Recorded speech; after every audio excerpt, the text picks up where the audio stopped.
السلام علیکم، کیسے ہیں آپ سب؟ میرے چنے بنے فینس، پہلے تو لو یو اب تمام لوگوں کو جو حارث اور اس کی سوتن کو اتنا پیار دیا آپ سب نے۔ بہت سے فینس نے ٹک ٹاک پر ویڈیو بنائی تھی ان کی، مجھے واقعی ہی بہت زیادہ خوشی ہوئی تھی دیکھ کر۔ تھینک یو سو مچ۔ اب بات کرتے ہیں ہم ایپیسوڈ کی۔ ایپیسوڈ انشاءاللہ اب روز آئے گی کیونکہ جو ایگزام ٹف تھے وہ ہو گئے ہیں، باقی میں ابھی کافی ڈفرینس ہے۔ سو جس دن پیپر ہوگا صرف اسی دن ہی ایپیسوڈ کی چھٹی ہوگی، اور مجھے امید ہے کہ انشاءاللہ آگے بھی آپ لوگوں کو ناول پڑھ کر بہت مزہ آنے والا ہے، کیونکہ انشاءاللہ اب سے ایپیسوڈ آئے گی ڈیلی۔ تو چلتے ہیں ہم اپنی آج کی ایپیسوڈ کی جانب۔ ناول ہے طلب دیدار by Mehreen Akram, episode number 27۔ Haris کی آنکھوں سے آنسو اس کی عارض پر بہنے لگے تھے۔ داؤد کے لیے اس بات پر یقین کرنا بہت مشکل تھا۔ ایسے لگتا تھا اسحام ماہ سے ناراض ہے، شاید وہ اسی لیے دبئی چلا گیا، مگر آج جو اسے معلوم ہو رہا تھا وہ اس کے لیے ناقابل برداشت تھا۔ داؤد نے گہری سانس لی۔ کیا اسحام مر چکا ہے؟ نہیں، ایسا کیسے ہو سکتا ہے؟ مجھے چھوڑ کر کیسے جا سکتا ہے وہ؟ یہ جھوٹ ہے۔ ماہ زیر لب بڑبڑانے لگی، جسم سے جان نکلتی محسوس ہو رہی تھی۔ ہاتھوں کی گرفت اب کی بار ڈھیلی پڑی تھی۔ ماہ کا سر چکرایا اور اچانک وہ زمین بوس ہو گئی۔ ایک سائیڈ پر گرنے کی وجہ سے پہلو میں اچانک درد کی ایک لہر دوڑی، جس سے اس کی چیخ بلند ہوئی تھی۔ ماہ بی بی۔ رانی نے اسے زمین پر دیکھ کر اس کی جانب بھاگی۔ رانی کی آواز پر آفس سے وہ لوگ بھی لاؤنج میں بھاگے تھے۔ یہ آواز اور یہ چیخنے کی ماہ کی تھی۔ داؤد تو سامنے اپنی بہن کو بے سود دیکھ کر، تڑپتا دیکھ کر اس کی جانب بھاگا۔ ماہ، یہ کیا ہوا؟ تم یہاں کیسے؟ داؤد نے اسے جلدی سے اپنی باہوں میں بھرا۔ بھیا، اسحام، وہ مجھے چھوڑ کر کیسے جا سکتے ہیں؟ مجھ سے ناراض تھے مگر اپنے بچوں کو تو بہت پیار تھا انہیں، وہ کیسے اپنی جان لے سکتے ہیں؟ ماہ نے اپنے پہلو میں اٹھتا درد نظر انداز کیا اور ہچکچاتے ہوئے بولنے لگی۔ اسے حارث کے وہ لفظ اپنی سماعتوں میں گونجتے نظر آ رہے تھے۔ اسحام اب کبھی نہیں آئے گا، وہ ہمیں چھوڑ کر چلا گیا ہے۔ داؤد، میں گاڑی نکالتا ہوں، تم ماہ کو لے کر جلدی سے باہر آ جاؤ۔ حارث کو اس وقت اس کی حالت ٹھیک نہیں لگ رہی تھی۔ اس کے پہلو میں اسحام کا بچہ تھا، اگر اسے کچھ ہو گیا۔ حارث کو اس بات کا ڈر تھا، وہ کسی قیمت پر بچے کو کچھ نہیں ہونے دے سکتا تھا۔ داؤد نے حارث کی بات پر سر ہلایا اور جلدی سے ماہ کو اپنی باہوں میں اٹھایا۔ حارث نے لاؤنج عبور کیا اور پورچ سے گاڑی نکالی۔ داؤد نے جلدی سے پچھلی سیٹ پر ماہ کو لٹایا۔ شہرام، ہم بھی چلتے ہیں ہسپتال۔ حنین نے رانی کو اپنے کمرے میں جانے کا اشارہ کیا، جہاں اس کی دونوں بیٹیاں اس وقت سو رہی تھیں، اور خود شہرام کے ساتھ ہسپتال کی جانب روانہ ہوئی۔ حارث نے گاڑی کی سپیڈ تیز کر رکھی تھی، مگر وہ گاڑی بہت دھیان سے چلا رہا تھا۔ وہ یہ نہیں چاہتا تھا مزید ماہ کی طبیعت میں کوئی خرابی ہو۔ پہلے ہی گرنے کی وجہ سے اس کے پہلو میں کافی درد ہو رہا تھا، اور ایسے حال میں وہ نہیں چاہتا تھا اسے اور درد محسوس ہو۔ شہرام نے گاڑی کی فرنٹ سیٹ کا دروازہ کھولا اور حنین کو بٹھایا اور گاڑی سٹارٹ کی۔ ان کا رخ بھی ہسپتال کی جانب تھا۔ پھپھو، میری مما تدل گئی۔ پھپھو، میری مما کدھر گئی ہیں؟ ساحل کو کافی دیر سے نظر نہیں آئی تھی۔ راحل جلدی ہی سو جاتا تھا اور وہ اس وقت اپنی نیند پوری کر رہا تھا۔ ماما ڈاکٹر کے پاس گئی ہیں اور اب بھی کچھ ہی دیر میں آ جائیں گی۔ کرسٹل نے اسے اپنے سینے سے لگایا اور تھپکی دینے لگی۔ اس وقت وہ اسے سلانا چاہتی تھی۔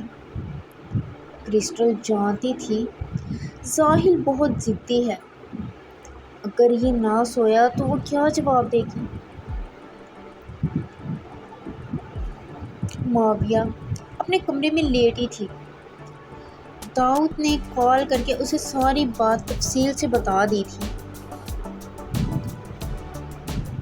رانی، رنزا اور رامیہ سو رہی تھی۔ معاویہ ابھی اپنے دونوں بیٹوں کو سلا کر حال میں آئی تھی۔ سامنے رانی کو دیکھ کر اس کی جانب آئی۔ رانی، جی بی بی جی۔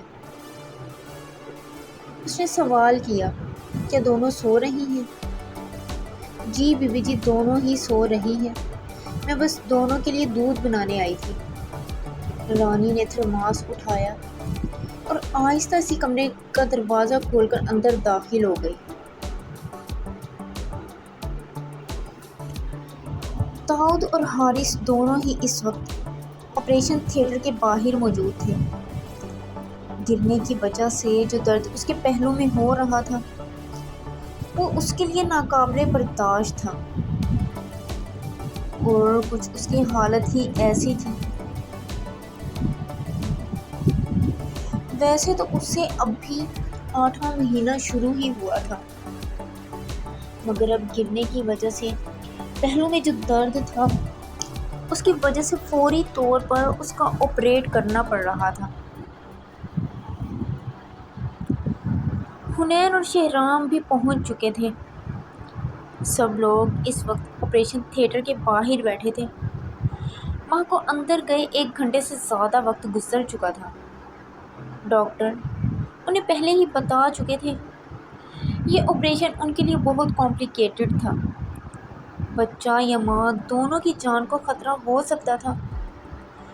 اس وقت سب سے زیادہ حارث پریشان تھا۔ اگر آج دونوں میں سے کسی ایک کو کچھ ہو جاتا وہ کیسے اس حام کا سامنا کرتا۔ حارث نے ضبط سے اپنے بالوں میں ہاتھ پھیرا اور آنکھیں موند کر گہری سانس لی۔ آپریشن تھیٹر کے باہر جلتی لائٹ بند ہوئی تھی۔ ڈاکٹر نے باہر نکل کر ان سب کو دیکھا جن کے چہرے کے بدلتے رنگ کچھ تاثرات سمجھ نہیں آ رہے تھے۔ ڈاکٹر صاحب، میری بہن۔ داؤد کا فکرہ ابھی ادھورا تھا۔ دیکھیں، آپ کی بہن کی حالت تو ٹھیک ہے، مگر ان کی بچی کی طبیعت کچھ بہتر نہیں ہے۔ انہیں کچھ دن پیڈس وارڈ میں ایڈمٹ کیا جائے گا۔ آپ لوگ دعا کیجیے ان کے لیے کہ بچی ٹھیک ہو جائے۔ وقت سے پہلے آپریشن کرنا پڑا ہے، جس کی وجہ سے بچی کی حالت کچھ ٹھیک نہیں ہے۔ ڈاکٹر نے سنجیدگی سے انہیں ساری بات تفصیل سے بتائی۔ کچھ دنوں بعد ماں نے ایک نظر پہلو میں لیٹی بیٹی کو دیکھا۔ تم کہتے تھے نا تمہیں بیٹی چاہیے، دیکھو آج تمہاری خواہش پوری ہو گئی ہے، اب تو واپس آ جائیں۔